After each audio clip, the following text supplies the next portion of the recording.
దేవుని వాక్యాన్ని మనము జ్ఞాపకం చేసుకుందాం. పరిశుద్ధ గ్రంథంలో నుంచి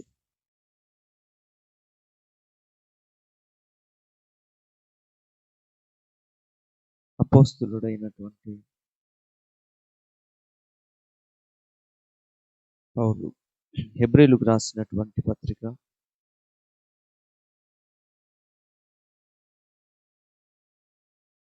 2వ అధ్యాయము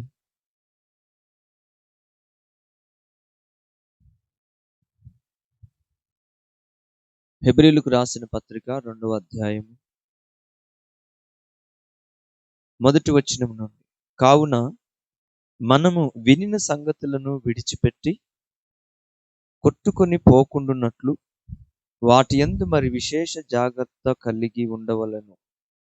ఎందుకనగా దేవదూతల ద్వారా పలకబడిన వాక్యము స్థిరపరచబడినందున ప్రతి అతిక్రమమును అవిధేయతయు న్యాయమైన ప్రతిఫలము పొంది ఉండగా ఇంత గొప్ప రక్షణను మనము నిర్లక్ష్యం చేసిన యెడల ఎలాగూ తప్పించుకుందుము. అట్టి రక్షణ ప్రభువు బోధించుట చేత ఆరంభమై దేవుడు తన చిత్తానుసారముగా సూచక్రియల చేతను మహత్కార్యముల చేతను నానా విధములైన అద్భుతముల చేతను వివిధములైన పరిశుద్ధాత్మ వరములను అనుగ్రహించుట చేతను వారితో కూడా సాక్ష్యమిచ్చుచుండగా వినిన వారి చేత మనకు దృఢపరచబడెను. మరి ఇందులో దేవుని వాక్యములో దేవుని దాసుడు ఇక్కడ ప్రాముఖ్యమైనటువంటి విషయాన్ని ఆయన ఏం తెలియజేస్తున్నాడంటే, ప్రకటించబడినటువంటి వాక్యము అన్నాడు. వినిన వారి చేత ప్రకటించబడినటువంటి వాక్యం. వాక్యము ప్రకటించబడింది. లోకంలో మనము ఎన్నో ప్రకటనలను లోకంలో వింటూ ఉన్నాం. ప్రతి దానికి ఒక ప్రకటన, అవునా? ప్రతి దానికి ఒక ప్రకటన. ఆఖరికి ఈ నీళ్ళ బాటిల్ తయారు చేసిన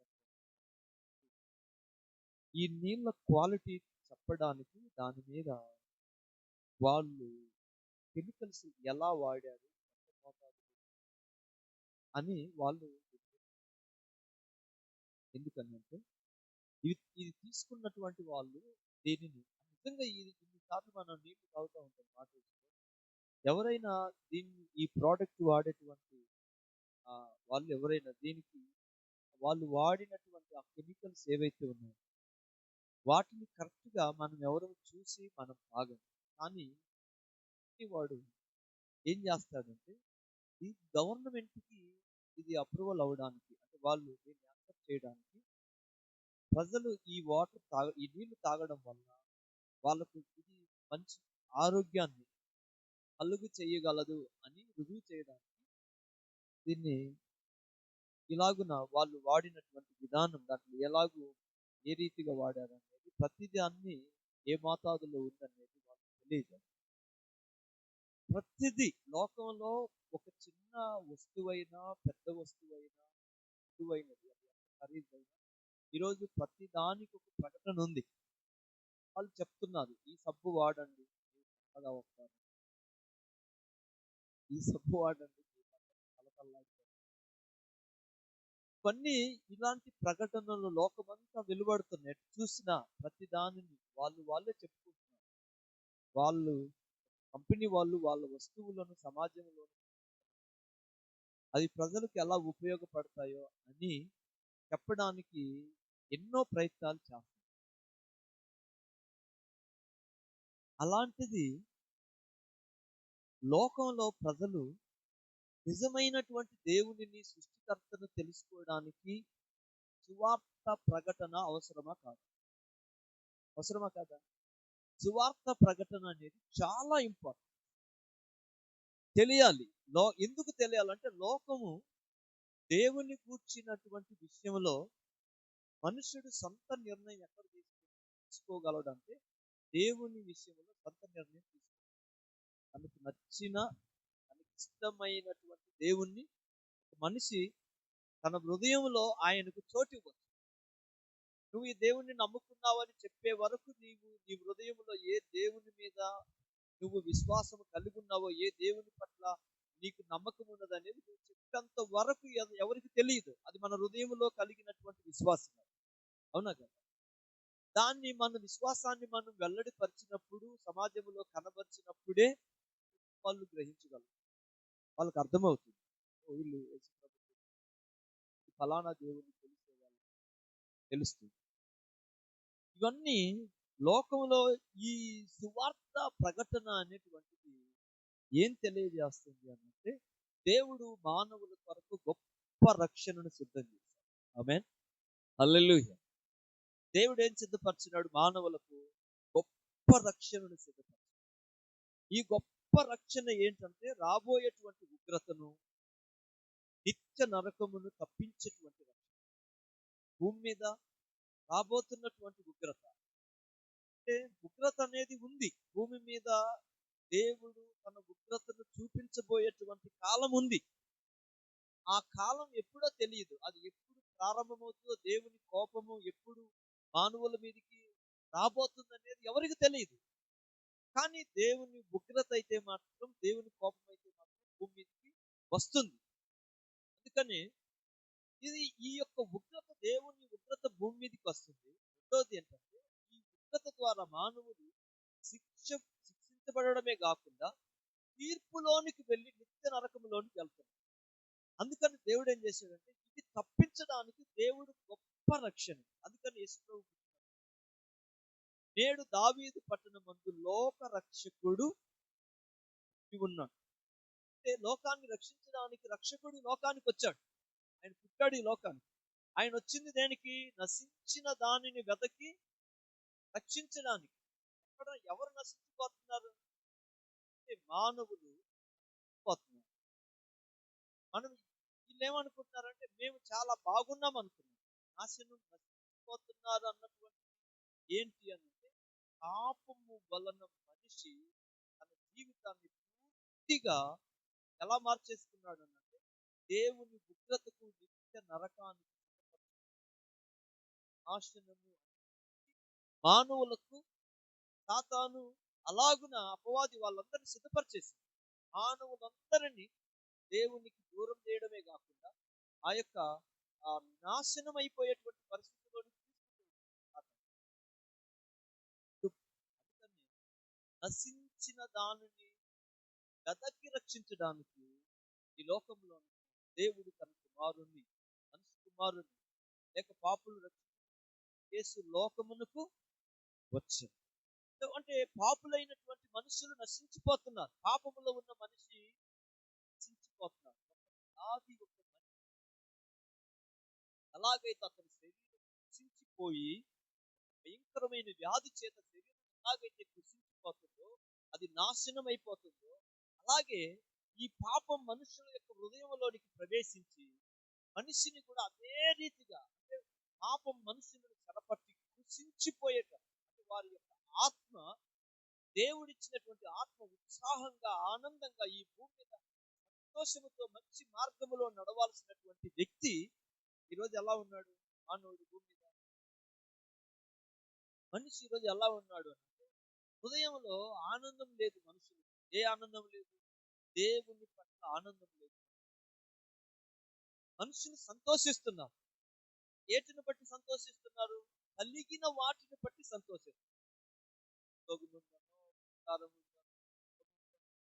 డబ్బుందనో, అధికారం ఉందనో, వాటిని బట్టి మనిషి సంతోషిస్తున్నాడే తప్ప, మనిషి నిజంగా దేవునిని బట్టి సంతోషించలేకపోతున్నాడు. మనిషి అంటే ఏ దేవుడు అంటే, మనిషి భూమి మీద తనకు నచ్చినవన్నీ, తనకి ఇష్టమైనవన్నీ ఇచ్చేవాడు దేవుడు అంటే. అన్ని కలిగి ఉన్నదనుకోండి మనిషి, వాళ్ళ జీవితంలో అన్ని కలిగి ఉన్నాయనుకోండి, అన్ని కలిగినప్పుడు మనిషి ఎలా ఉంటాడు? ఆ దేవుడు, ఈ దేవుని నా వాకిలి, నా పొలము, నా స్థితిగతులన్నీ మారిపోయినాయి. దేవుణ్ణి నమ్ముకున్నాక, ఈ దేవుణ్ణి కొలుసుగా ప్రారంభించినాక ఇలా అయిపోయింది. మనిషి లోకంలో తనకు కలిమి విస్తరించడం వలన తన దేవుడు తను గొప్ప చేశాడు, ఈ దేవుడు నన్ను ఆశీర్వదించినాడు అనుకుంటున్నాడు. కానీ ఇంకా మనిషి పాపం వలన ఎలా నశించుతున్నాడో తెలిపాడు. అందుకని దేవుడు గొప్ప రక్షణను మానవుల కొరకు సిద్ధపరిచి, ఈ రక్షణను సర్వలోకములో ఉన్న సకల జనముల కన్నా, ఎవరిది చెప్పండి? సకల జనములు మీరందరికీ ప్రకటించండి. ఏమని? రక్షకుడు నేడు దావీదు పట్టణమందు రక్షకుడు పుట్టి ఉన్నాడు. కాబట్టి రక్షకుడైనటువంటి ఆయన ఈ లోకానికి వచ్చి ఉన్నాడు. ఆయన ద్వారా దేవుడు మానవులకు గొప్ప రక్షణను సిద్ధపరిచాడు. ఈ రక్షణ మనము బంగారంతో, ఎండితో మనం సంపాదించుకునేటువంటి రక్షణ కాదు. ఇది దేవుడు తన కుమారుడైన యేసు ప్రభువు ద్వారా ఇచ్చేటువంటి రక్షణ. ఈ రక్షణ మనం ఇంకెక్కడ తెచ్చుకోలేము, ఎవరు మనకి ఇవ్వలేరు. ఆయన 49వ కీర్తన అంటాడు, ఎవడైనను నన్ను విమోచించగలిగిన ఎడల అన్నాడు. అంటే ఎవడును తన సహోదరుణ్ణి విమోచించలేడు. విమోచించడం అంటే పాపములో నుంచి ఒక వ్యక్తి తన సహోదరుని విమోచించలేడు. అతని వల్ల కాదు. ఎందుకంటే అతను కూడా పాపములోనే ఉన్నాడు. అతను కూడా లోక దురాశల్లోనే ఉన్నాడు. అతడు కూడా తల్లి గర్భములోనే, దావీదు అన్నట్టు, పాపములోనే నా తల్లి నన్ను గర్భము ధరించింది అన్నట్టు, ఆదాము యొక్క శరీరాన్ని, మనస్సును, ప్రాచీన స్వభావాన్ని ధరించుకొని ఈ లోకంలోనికి ఈ శరీరాన్ని ధరించుకొని పుట్టిన మనిషి ఎప్పటి నుంచి చెడ్డవాడంట? అది బాల్యము నుండి చెడ్డవాడైన ఈ మనిషి ఒక వయసు వచ్చిన తర్వాత అతనికి ఉన్నటువంటి ఆ యొక్క సంపద వలన, అతనికి ఉన్న చదువు వలన, అతనికి ఉన్నటువంటి జ్ఞానం వలన ఒక సహోదరుడు ఇంకొక సహోదరుణ్ణి ఎప్పటికీ విమోచించలేడు. అతని పాపములో నుంచి బయటికి తీసుకురాలేడు. అది అయ్యే పని కాదు. ఎందుకన్నాడు, ఎవడును తన సహోదరుని విమోచించలేడు. కాబట్టి విమోచకుడు కావాలి. ఎవరు కావాలి? విమోచకుడు కావాలి. విమోచించేటువంటి వ్యక్తి కావాలి. కాబట్టి విమోచించాలి అని అంటే మొదట విమోచించాలనుకున్న ఏ పాపము లేని వాడైతే ఇంకొక వ్యక్తికి విమోచన ఇవ్వలేదు. ఆమేన్, హల్లెలూయా. విమోచన అంటే పాప క్షమాపణ కలిగించడం అంటే అంత తేలికైన విషయం ఏమి కాదు. అందుకని యేసు ప్రభువు ఒక పక్షవాయువు కలిగినటువంటి ఒక వ్యక్తిని స్వస్థపరిచినప్పుడు అన్నాడు, ఇదిగో నీ పాపములు క్షమించబడి ఉన్నాయి, లేచి నీ పరుపెత్తుకొని నువ్వు నడువు అన్నాడు. చెప్పగానే వాడు లేచి పరుపెత్తుకొని నడిచాడు. దానికి వాళ్ళు సంతోషించాడు. అంటే వాడు స్వస్థత పొందుకొని లేచి నడిచాడు, పరుపెత్తుకొని నడవమని చెప్పాడు ప్రభు. వాడు పరుపెత్తుకొని నడిచాడు. కానీ వాళ్ళకి అభ్యంతరం ఏంటంటే, నీ పాపములు క్షమించబడి ఉన్నాయని ఈయన చెప్పినటువంటి ఆ మాట వాళ్ళకి అభ్యంతరాన్ని కలుగజేసింది. ఎందుకు? మానవుల పాపములు క్షమించడానికి దేవునికి ఒక్కడికే అధికారం ఉన్నది. కానీ నువ్వు నీ పాపములు క్షమించబడి ఉన్నాయని నువ్వు చెప్పిన ప్రభువు చెప్పినటువంటి మాట వాళ్ళకు అభ్యంతరాన్ని కలుగజేస్తే ప్రభువు వాళ్ళకు అది తెలియదు. భూమి మీద మనిషి కుమారునికి పాపములు క్షమించేటువంటి అధికారం ఉంది అని చెప్పాడు. హల్లెలూయా.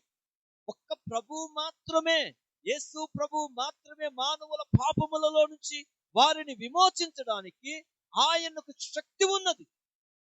ఎందుకనంటే పరలోకములో ఈ భూమి ఆకాశములను సృజించినటువంటి ఏ దేవుడైతే మానవుల పాపములను క్షమించి ఒక మనిషిని పాతాళములో నుంచి బయటకు తీసుకురాగలిగినటువంటి సామర్థ్యత ఎవరికైతే ఉందో, ఆ దేవుడు తన సర్వాధికారము తన కుమారునికి ఇచ్చి ఈ భూమి మీదకి ఆయనను మానవుడిగా, ఆయనను దేవుడు తన కుమారుని రక్షకుడిగా పంపించాడు.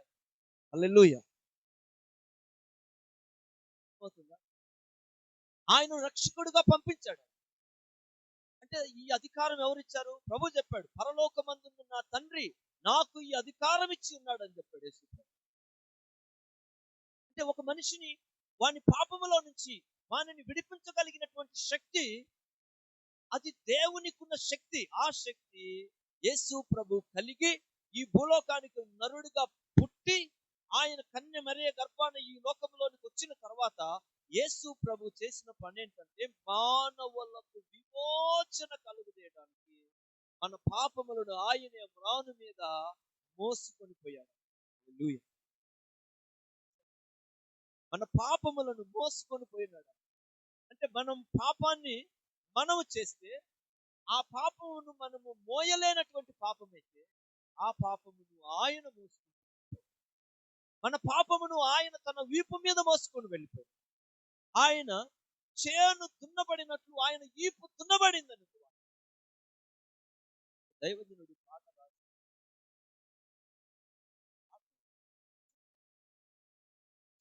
జ్ఞానం ఆయన సువార్తను పాట ఆనాటి యూదులే నిన్ను చంపి నన్నుకుంటి, ఆనాటి యూదులే నిన్ను చంపి నన్నుకుంటి, అదు కాదయ్యో నా పాపారుణము, కాదు కాదయ్యో నా పాపారుణమునకే. ఆనాడు నిన్ను వాళ్ళు సిలువ వేసింది మేము అంటే ఆనాటి యూదులు సిలువ వేశారు అని చెప్పేసి నిన్ను కూర్చి నేను వింటుంటే నేను ఏదో అనుకున్నాను. అని ఆనాడు ఆ పాపం ఆనాడు నీకు సిలువ వేసినారని చెప్పేసి ఆయన ప్రభువు దేవుని పెట్టారు.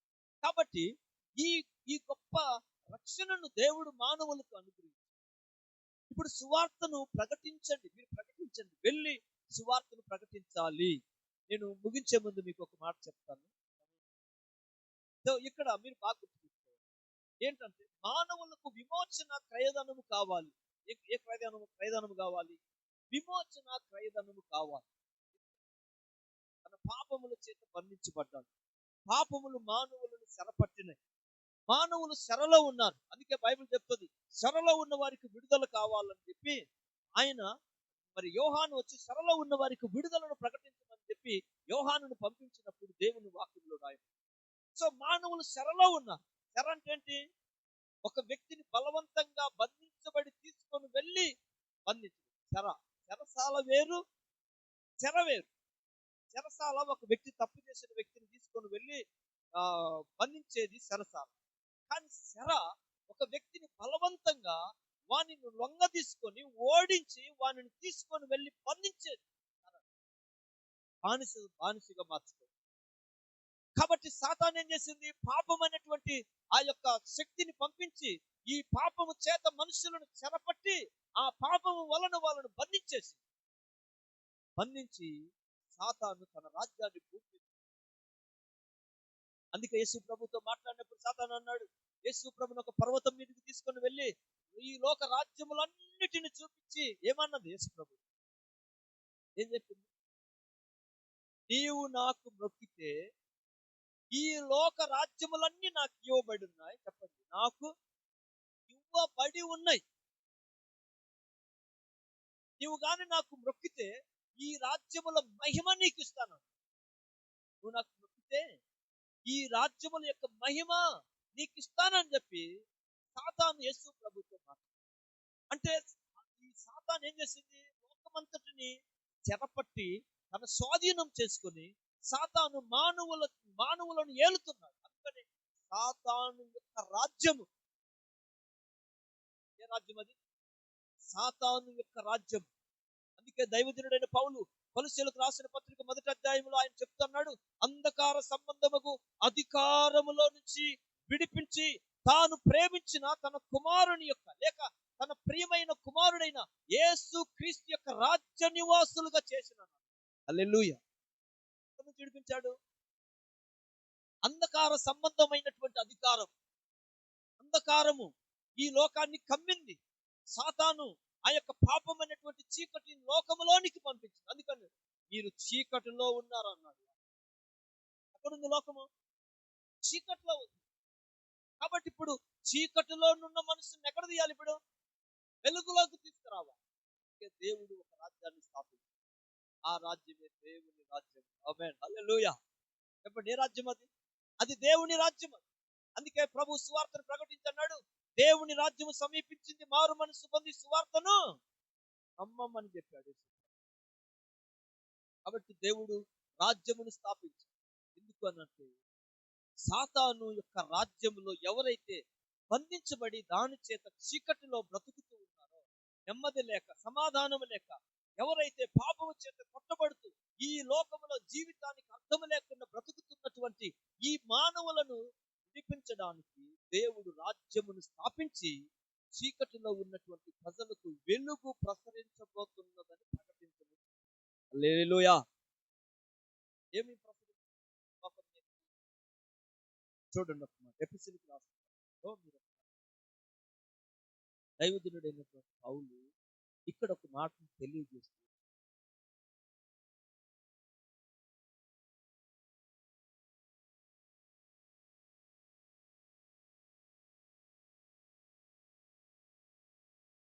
ఐదవ అధ్యాయం 14 వచ్చిన, అందుచేత నిద్రించుచున్న నీవు మేల్కొని మృతులలో నుండి లెమ్ము. చూసావా? నిద్రించుచున్న నీవు, ఎక్కడ ఏమున్నది? లోకంలో ఎక్కడ? లోకంలో ప్రజలు ఎలా ఉన్నారంట? నిద్రించుచున్నారు. ఇప్పుడు నిద్రించుచున్న వారిని ఏమని చెప్తుంది? మేల్కో. నిద్రపోయే వారిని ఇప్పుడు ఏం చేస్తుంది? సువార్త ఏం చేస్తుంది? దేవుని రాజ్యం ఏం చేస్తుంది? ఇప్పుడు మేల్కొల్పుతున్నది. నువ్వెక్కడున్నావు? నువ్వేం చేస్తున్నావు? ఓ యోనా, నువ్వేం చేస్తున్నావు? ఓ ఈ నిద్రపోతా, నువ్వేం చేస్తున్నావు? బయట ఏం జరుగుతుంది? జనమందరూ ఎలా ఉన్నారు? చావు బ్రతుకుల మధ్య ప్రజలు బాధపడుతుంటే నువ్వేం చేస్తున్నావు? నిద్రపోతున్నావు. ఓ ఈ నిద్రపోతా, నీవు లే, దేవుని రాజ్యం పిలుస్తుంది. ఏమని? నిద్రించుచున్నావు కదా, మేల్కో. ఎంతకాలం నిద్రలో ఉంటావు? ఎంతకాలం నిద్రలో ఉంటావు? ఈ పాపపు నిద్ర చేత, ఈ లోకములో సాతాను యొక్క క్రియల చేత నువ్వు ఎంతకాలం దానితో నువ్వు నిద్రిస్తావు? దెలీలా సంసోనును తన తొడ మీద పడుకోబెట్టి సంసోనును నిద్రపోయేటట్టు చేసి సంసోను బలమును తొలగించేటట్టు చేసింది దెలీలా. సాతాను చేసిన పని అదే. లోకంలో ప్రతి వ్యక్తి దేవుని కొరకు పుట్టాడు. ఒక సంసోను ఎలాగా దేవుని నీతిని నెరవేర్చడానికి, దేవుని చిత్తమును జరిగించడానికి, దేవుని మహిమపరచడానికి ఒక సంసోను ఎలా ఈ లోకములో పుట్టాడో, ఈ లోకములో మనము దేవుని కొరకే పుట్టాము. దేవుడు మనల్ని పుట్టించాడు. ఆమేన్. హల్లెలూయా. 9వ కీర్తనలో స్పష్టంగా రాయబడింది, ఆయనే మనలను పుట్టించెను, మనము ఆయన మేపు గొర్రెలము. దేవుడే మనల్ని పుట్టించాడు. కానీ సాతాను ఒక దెలీలా యొక్క వేషాన్ని ధరించింది. నువ్వు సంసోను లాగా ఉంటే, నీ మీదికి బలమైన ఆత్మ దిగి వస్తే నీ శత్రువు నిన్నేమి చేయలేడని, సాతాను నిన్నేమి చేయలేనని సాతానుకు తెలుసు. కాబట్టి సాతాను ఒక దెలీలా ఎలాగైతే సంసోనును పట్టుకోవడానికి, ఒక దెలీలా ఏ రీతిగా అయితే తన ప్లాన్, ఎలాగైతే తన ఆలోచనలను ఒక్కొక్కటి సంసోను విషయంలో తన పన్నాగాలను పన్ని ఎలాగైతే తన పనిని జరిగించుకుందో, సాతాను కూడా లోకములో ఉన్న మనుషులను అలాగూ ఒక్కొక్కలను అది బంధించి మానవులను నిద్రపు చేసింది. ఇప్పుడు దెలీలా మాయలో సంసోను నిద్రపోయాడా లేదా? సంసోను ఎవరు మేల్కొల్పింది? ఎవరు మేల్కొల్పారు? దెలీలా మేల్కొల్పి, సంసోను లే, ఫిలిష్తీయులు వచ్చి నీ మీద పడుతున్నారు. మేల్కొల్పి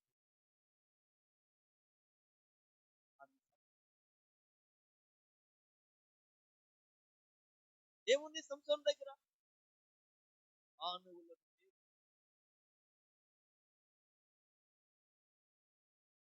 భక్తిని రేపుతుంది సాతాను. కానీ ఏముందంటే భక్తి వచ్చినట్టు, అంటే భక్తి రాదు దానిలో నుంచి, సాతానులో నుంచి. సాతాను నిద్రలోనే మానవుడు నిద్రించుచున్నాడు.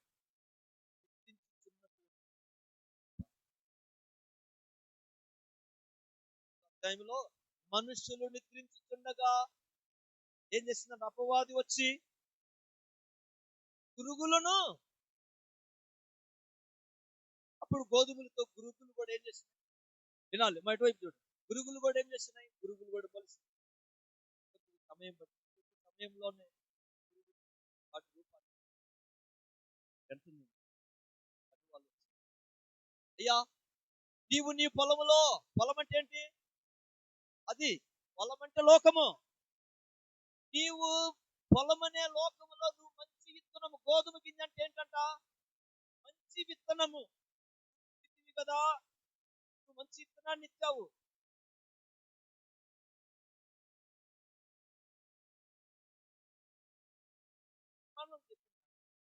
యజమానుడు ఏమంటాడు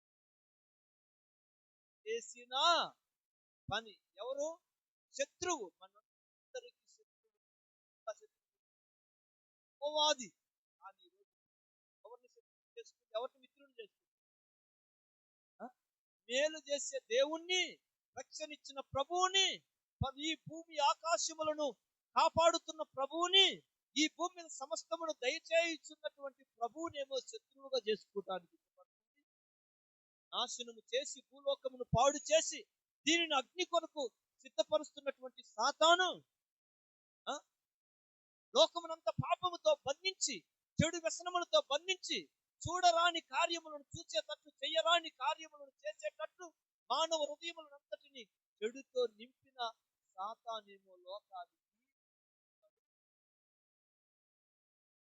చేసే ఆ ప్రభు ఏమో లోకానికి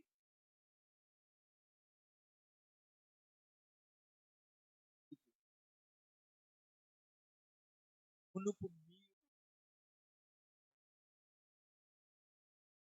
శత్రువులయ్యు ఏమై ఉన్నాము, శత్రువులమయ్య. ఎలా? మనము అపవాదికి మనము లోబడిపోయాం, అపవాది శరలోకి వెళ్ళిపోయాం, అపవాది చేతుల్లోకి వెళ్ళాం. కాబట్టి దేవుడు మంచి చేయమని మనం మంచి చేయాలన్న ఆలోచన మనకు లేదు. ఇందాక దేవుడు చెప్పాడు, మనుషులు స్వార్థ ప్రియులు, పింకములాడువారు, సజ్జన ద్వేషులు, అనురాగ రహితులు, క్రూరులు తెచ్చుకున్నది అది దేవుడు భావము. దేవుని ప్రేమ, మంచితనం, దయాలత్వం, మంచి దయగలిగిన గుణాలు మానవులకు ఇచ్చి మనిషిలో దేవుడు చూడాలి. మనిషిలో మనిషి ఏం చూడాలి? దేవుని దేవుని ఎక్కడ చూడాలి? మనిషి దేవుణ్ణి ఎక్కడ చూడమన్నాడు? వాడు నా తండ్రిని చూసినట్టు. అన్నము పరలోకములో భూమి ఆకాశం దేవుడు ఎవరైతే ఉన్నారో ఆ దేవుని ఎవడును ఎన్నడను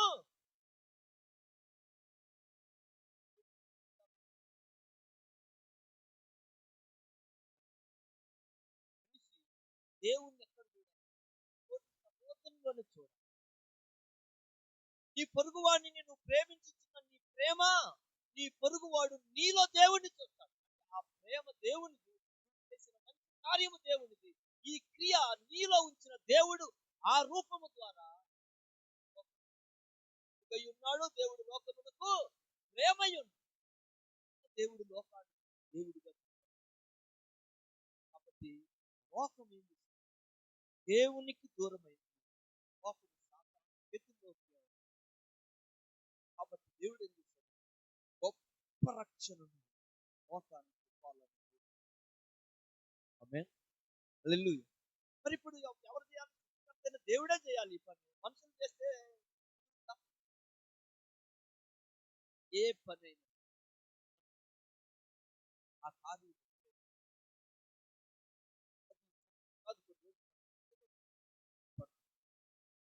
అది ఏదో ఒక రీతి కాదు. దేవుడు పని వార్త ద్వారా ఈ ప్రకటన, ఈ సువార్తను ప్రజలకు ప్రకటించడం ద్వారా ప్రజలు ఏం ఏం చేయాలని ఆయన కోరుకున్నాడంట?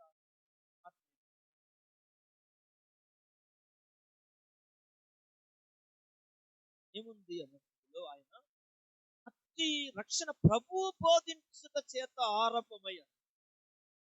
రక్షణ ఎప్పుడు ప్రారంభమైంది? ప్రభు ఎప్పుడైతే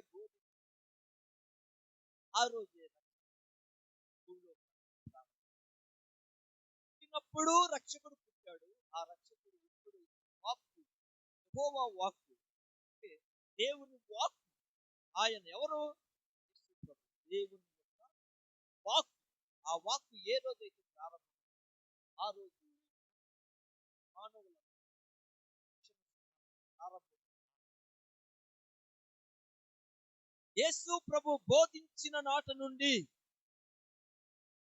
వార్త యేసు ప్రభు ప్రారంభించిన ఆయన నోట నుండి మాట మానవ జాతికి రక్షణ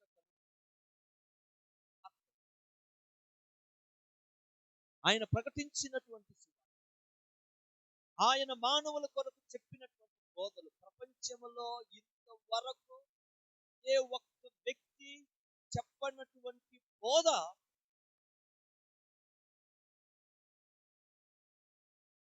ఆయన బోధ. ఈ పొరుగు వారిని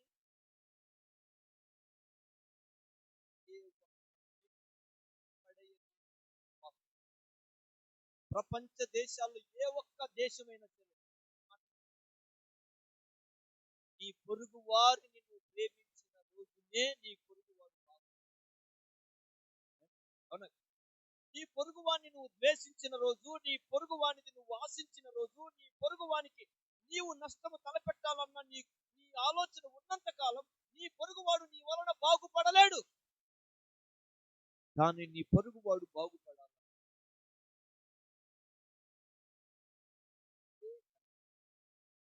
నీ పొరుగువాడి మీద నీవే మొదట ఇప్పుడు నిన్ను వలే నీ పొరుగువాడు వినాలి వినాలి. నిన్ను గాయపరుచుకుంటావా? చంపుకుంటావా? నిన్ను దోచుకుంటావా? చేస్తామా? మనల్ని మనం అలా చేసుకోగలుగుతామా? ప్రతి వాడును పెంచి దేహమును కావాలనుకో, బాగుండాలనుకో, నాకెవరు నష్టం చేయకూడదు, నన్ను ఎవరు మోసం చేయకూడదు, నన్ను ఎవరు తిట్టకూడదు, పట్టకూడదు, నన్ను ఎవరు ఏ చెడు నాకు చేయకూడదు అని నేను అనుకుంటున్నాను. అదే ప్రకారం ఏమి నిన్ను వలే నీ పొరుగువాడు, నిన్ను వలే నీకు ఎవడొచ్చి నీ సొమ్ము ఎత్తుకొని పోకూడదని నువ్వు ఎలా అనుకుంటున్నావో నీ పొరుగు వాని సొమ్ము కూడా నువ్వు అలాగే ఎత్తుకొని పోకూడదు. నీ భార్యను ఎవడు ఆశించకూడదని నువ్వు అనుకున్నట్టే నీ పొరుగు వాని భార్యను నువ్వు ఆశించకూడదు. నీ పొరుగు వాని భర్తను ఆశించకూడదు. నీ పొరుగు వాని ఎద్దునైనా గాడిదనైనా పొలమునైనా మరి దేనినైనా సరే నువ్వు ఆశించకూడదు. ఎదుటివాడిని నువ్వు ఆశించకూడదు. నీది ఎదుటివాడు మానవుడు దైవ జ్ఞానాన్ని దేవుని, కానీ మానవునికి ఇవన్నీ ఈరోజు మనుషులకు అర్థం. అది యేసు ప్రభు యొక్క బోధ ప్రారంభించి ప్రభు చెప్పాడు, నిన్ను దూషించిన వాడిని దూషించక నిన్ను దూషించిన వాడిని నువ్వేం చేయమన్నాడు?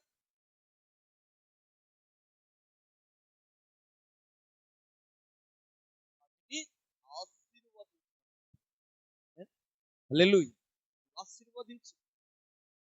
నువ్వు దూషణకు మరి బదులుగా నువ్వు మరలా నువ్వు దూషణ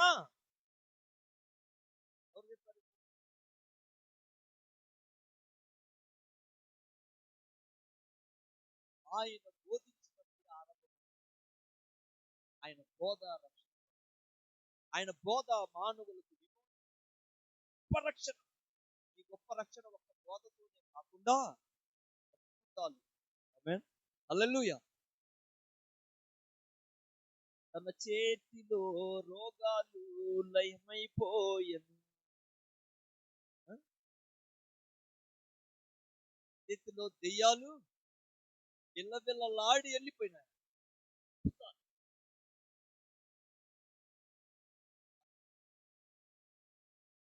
దేవుడు తండ్రి సమాధానమునకు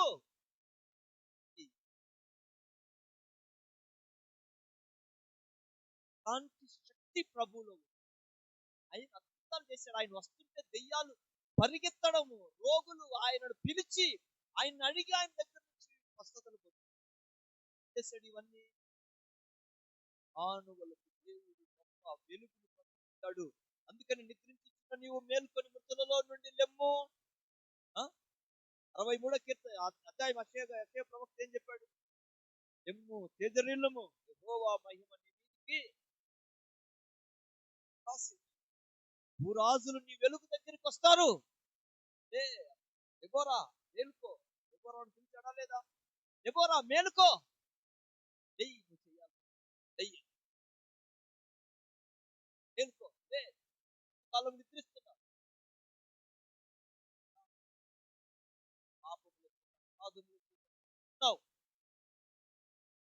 దానికి విమోచించి నిత్య జీవమును దయచేయడానికి దేవుడు వెలుగనే ఈ స్వార్థ మానవులకు ఆ యొక్క చీకటిని తొలగించి వారి జీవితాలను బాగు చేసి వెలుగుతో నింపి గొప్ప రక్షణ సువార్త వారి వారి మీద ప్రకాశించడానికి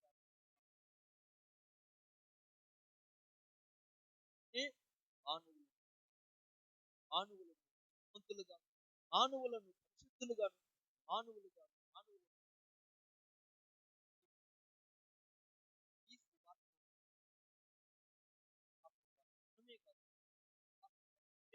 ఎవరు అంగీకరించారు?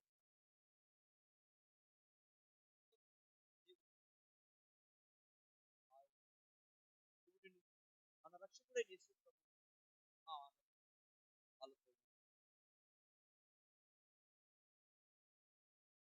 కన్నులై ఉన్నారు.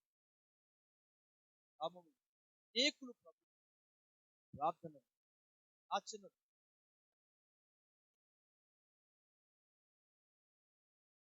ఆకరించండి. యాస మార్గం దేవుని వాక్యం వెలుగు ప్రతింపజేయబడి ఈ ప్రయాస ఆకరించండి. దేవుని కృప. ఆమేన్.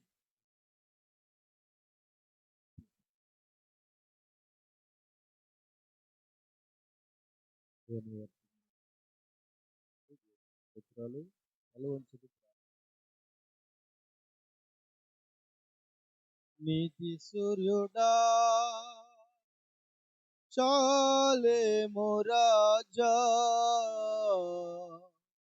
బలవంతుడా బహుప్రియుడా, ఆశ్చర్యకరుడా నా యేసయ్యా. నీతి సూర్యుడా షాలేము రాజా, బలవంతుడా బహుప్రియుడా, ఆశ్చర్యకరుడా నా యేసయ్యా. ప్రార్థన. మా నీతి సూర్యుడా, ప్రభువా, నీవు నీ సేవకులను వాడుకొని మాతో మాట్లాడు. మీరందరూ చక్కని వర్తమానాలు విన్నారు. పాపాలను క్షమించడానికి ఎవరు వచ్చారు ఈ లోకానికి? యేసుక్రీస్తు వచ్చారు. కాబట్టి అందరు జ్ఞాపకం చేసుకోండి, యేసు ప్రభువా, నా కొరకు నీవు ఈ లోకానికి, నా కొరకు నీవు నీ రక్తాన్ని చిందించావు, నా కొరకు భారమైన శిలువను మోసావు, నా కొరకే నీవు చనిపోయినావు, నా కొరకే పునరుద్ధానుడైనావు, నా కొరకే నీవు లోకానికి వచ్చేవారు అని జ్ఞాపకం చేసుకో. నశించిపోతున్న దానిని వెతికి రక్షించడానికి యేసు లోకానికి వచ్చాడు. నిన్ను నన్ను రక్షించడానికి, నీ కుటుంబాన్ని రక్షించడానికి, నీ జీవితానికి వెలుగునివ్వడానికి, లోకానికి వెలుగు స్వరూపుడిగా వచ్చాడు. నీలో ఉన్న చీకటిని వెలుగుగా మార్చడానికి, నీలో ఉన్న శాపాన్ని తొలగించడానికి, ఆయన ఆశీర్వాదానికి కర్తగాను సమాధాన కర్తగా లోకానికి వచ్చాడు. ప్రార్థన చేసుకో. ఆయన ఈ రోజు నీ శాపాన్ని తొలగించగలిగిన సమర్థుడు. ఈ రోజు నీ చీకటి బ్రతుకుని వెలుగుగా మార్చగలిగిన వాడు. ఈ రోజు నీ కన్నిటిని తొడవగలిగిన సమర్థుడు. నీ కన్నిటిని నాట్యంగా మార్చగలిగిన వాడు. నీ రోగాన్ని స్వస్థపరచగలిగిన వాడు.